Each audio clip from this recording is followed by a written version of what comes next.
এবং এই যে তেল নিয়ে যে সংকট পলিটিক্যাল ছিল আপনাদের কিছুটা আপনার পলিটিক্যাল ছিল।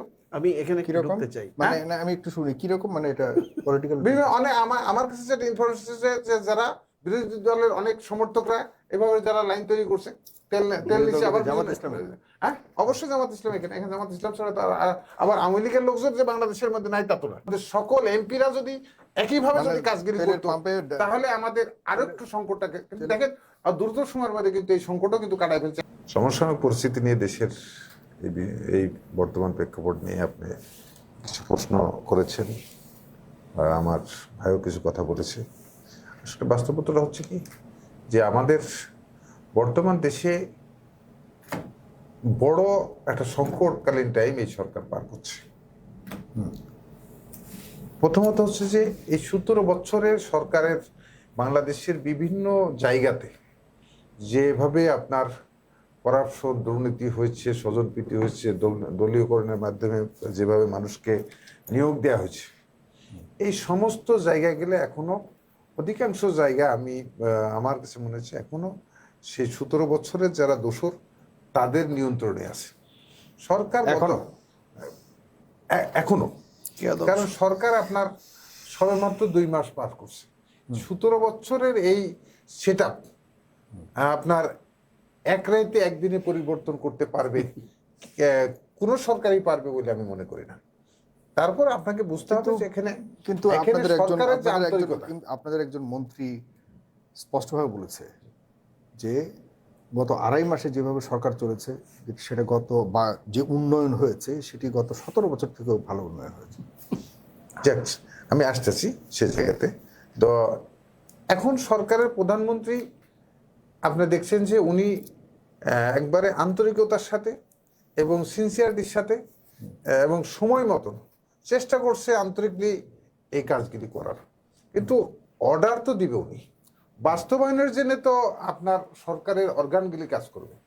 এখনো সরকারের অর্গানগুলি সেভাবে আপনার গুছায় উঠতে পারে নাই এবং আপনার সেইভাবে যে সচ্ছলতা নির্দেশ দেওয়া মাত্র যে অ্যাক্টিভলি কাজ করবে সেই কাজগুলি আমার কাছে মনে হয়েছে সরকারের যারা বিভিন্ন প্রজাতন্ত্রের যারা কর্মচারী আছে সেই কাজগুলি তারা যথাযথভাবে করছে না।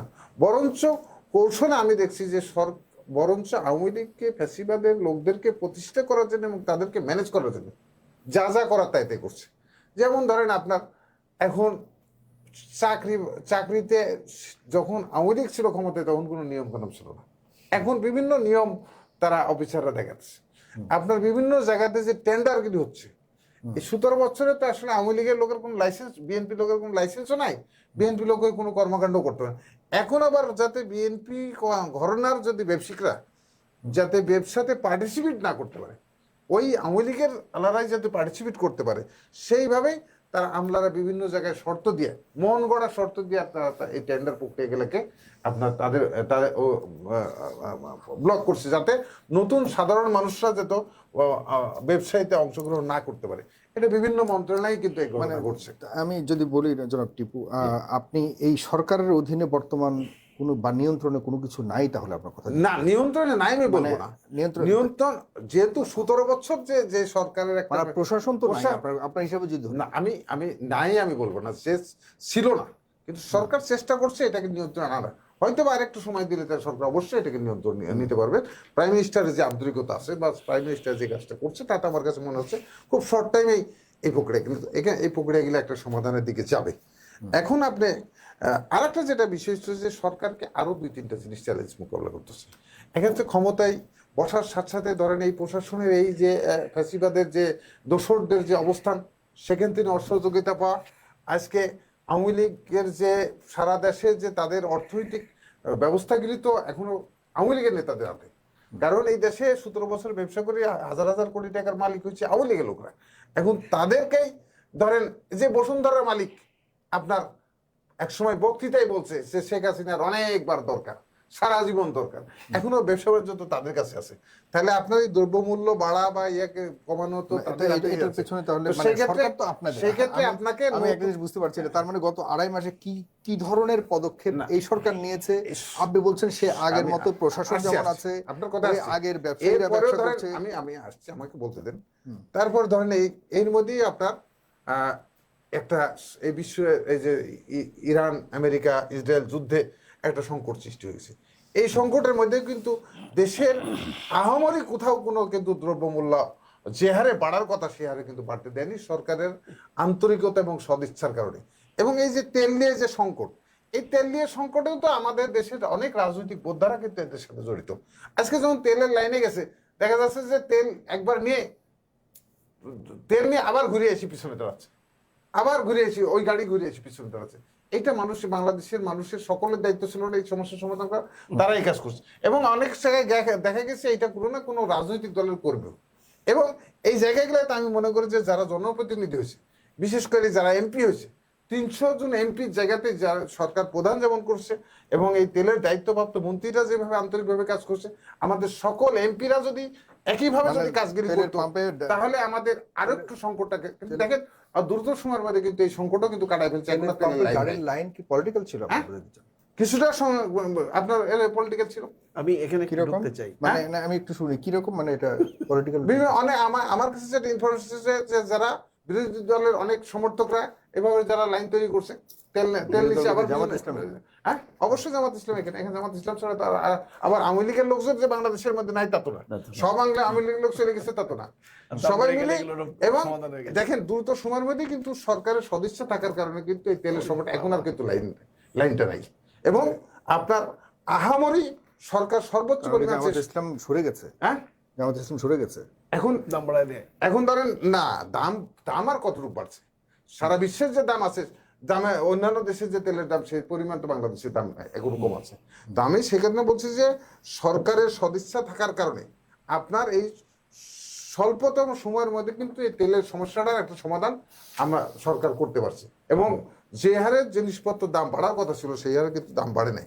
আবার এখন তার এইটা যেটা হচ্ছে যে আরেকটা যেটা বিষয় হচ্ছে সরকারকে আরেকটা জিনিস পেশ করতে হচ্ছে, জামাত ইসলাম যেভাবে প্রতিদিন সোশ্যাল মিডিয়া থেকে শুরু করে মিথ্যা বিভিন্ন প্রোপাগান্ড দিয়ে বিএনপিকে এবং সরকার প্রধানকে যেভাবে হ্যারাসমেন্ট করার জন্য চেষ্টা করছে প্রতিনিয়ত, কারণ এখানে তো তাদের সহযোগিতা করা উচিত ছিল, তারাও তো দেশের নাগরিক। যখন একটা খারাপ পরিস্থিতির সৃষ্টি হয় তখন কিন্তু সবাই মিলে এটা সমাধান করতে, কিন্তু সেখানে তারা ব্যাপক হারে এখন হয়েছে কি জামাত ইসলাম এবং আওয়ামী লীগ দুইটা শক্তি মিলে একসাথে বিএনপি সরকারের বিরুদ্ধে ধরেন সোশ্যাল মিডিয়াতে প্রতিনিয়ত তারা বিভিন্ন রকম স্ট্যাটাস দিচ্ছে, বিভিন্ন প্রোপাগান্ডা চালাচ্ছে। এতগুলো জামাত ইসলাম আর আওয়ামী লীগ কি এখন এক হয়ে গেছে? এটা তো ভোটের আগে এক হয়েছে, মিলে গেছে। বলেন কি? এটা ভোটের আগে আছে, এ ভোটের তার প্রমাণ। কিভাবে? আমি ক্যান্ডিডেট ছিলাম, আমি বলছি যে বাংলাদেশে 3 কোটির উপরে আওয়ামী লীগের মানুষ ভোট কেন্দ্রে গেছে, আমার কাছে তার তথ্য আছে। আপনি বলতে পারেন কেমনে? 3 কোটির উপরে মানুষ না ভোট দিছে। এই না ভোট যে মানুষগুলা দিছে সকল ভোটে যারা ভোটে এই দেশে যারা ভোটে অংশগ্রহণ করছে দলরা তারা সবাই হাতে ভোট দিতে বলছে। তাহলে এই 3 কোটি মানুষ ভোট ফলস ভোট তাতে আসার কথা। 3 কোটি মানুষ হচ্ছে আপনার নাই ভোট দিয়েছে, তার মানে এই 3 কোটি মানুষই হচ্ছে আওয়ামী লীগের সদস্য। এখানে আমি যতটুকু জানি যে জামাত ইসলামের সাথে নির্বাচনের আগেই আওয়ামী লীগের একটা বাংলাদেশ থেকে একটা টিম ইন্ডিয়ায় যা আওয়ামী লীগের সাথে সমঝোতা করে আসছিল যে তাদের ভোট জামাত ইসলামকে দিবে, এবং সেই কারণে জামাত ইসলাম আপনার নিশ্চিত ছিল তারা সরকার গঠন করবে।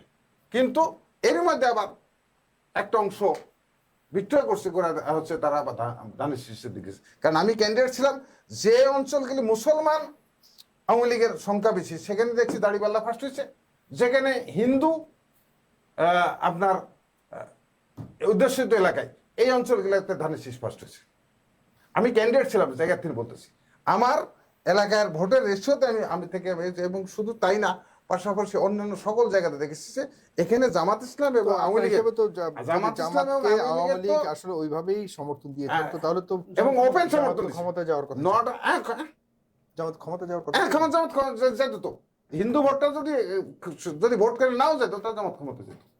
আপনি পরিসংখ্যান দেখেন, হিন্দু ভোটাররা আপনার জামাত ইসলামের দাঁড়িপাল্লায় ভোট না দেওয়ার কারণে কিন্তু আজকে বিএনপি ক্ষমতায়, হিন্দুরা বিএনপিতে ভোট দিছে আর মুসলমান আওয়ামী লীগ সব ইয়াতে আপনার দাঁড়িপাল্লায় ভোট দিছে।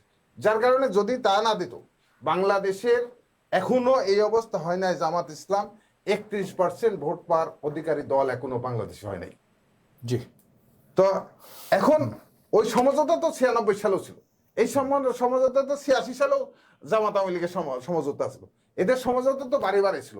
আর জামাত ইসলাম তো তাদের নিজেদের প্রয়োজনে খোলস বদলাইতে এক মিনিট দেরি করে না। আর জামাত ইসলাম যখন যার বন্ধু হয় তার আর শত্রু দরকার লাগে না।